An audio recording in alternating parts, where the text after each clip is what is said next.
Video بیان record کرا رہا ہوں کہ کل مجھے بلا کے بتایا گیا ہے کہ 12 سال پہلے مری کے کسی ریسٹ ہاؤس میں رہنے کی بنیاد پر مجھے جس کی میں نے 942 روپے پیمنٹ نہیں کی نااہل قرار دے دیا گیا ہے۔ یہ ایک ایسا بھونڈا مذاق ہے، یہ ایک ایسا گھٹیا مذاق ہے کہ جس کی جتنی مذمت کی جائے وہ کم ہے۔ اور اگر کوئی 50 سال میں یہ ثابت کرے کہ میں کسی ریسٹ ہاؤس میں رہا ہوں تو میں سیاست سے دستبردار ہونے کے لیے تیار ہوں، لیکن میں اپنا حق نہیں چھوڑوں گا۔ میں قلم دوات کے نشان پر عوامی مسلم لیگ سے حلقہ 56 اور حلقہ 57 میں الیکشن لڑ رہا تھا، اور پی ٹی آئی کے سپورٹروں اور ووٹروں کی بھی مجھے حمایت حاصل تھی، اور میری واضح کامیابی کو دیکھ کر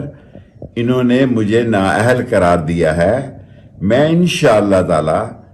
کل میں نے پوری کوشش کی 4 بجے سے لے کے اس وقت صبح فجر تک کہ مجھے فیصلے کی کاپی دے دی جائے تاکہ سپریم کورٹ تک میں اپنا حق حاصل کروں۔ آج فجر کی نماز کے بعد الگ صبح میں ویڈیو بیان ریکارڈ کرا رہا ہوں کہ کل مجھے بلا کے بتایا گیا ہے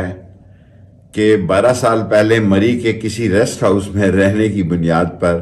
مجھے جس کی میں نے 942 روپے پیمنٹ نہیں کی نااہل قرار دے دیا گیا ہے۔ یہ ایک ایسا بھونڈا مذاق ہے، یہ ایک ایسا گھٹیا مذاق ہے کہ جس کی جتنی مذمت کی جائے وہ کم ہے۔ اور اگر کوئی 50 سال میں یہ ثابت کرے کہ میں کسی ریسٹ ہاؤس میں رہا ہوں تو میں سیاست سے دستبردار ہونے کے لیے تیار ہوں، لیکن میں اپنا حق نہیں چھوڑوں گا۔ میں قلم دوات کے نشان پر عوامی مسلم لیگ سے حلقہ 56 اور حلقہ 57 میں الیکشن لڑ رہا تھا، اور پی ٹی آئی کے سپورٹروں اور ووٹروں کی بھی مجھے حمایت حاصل تھی۔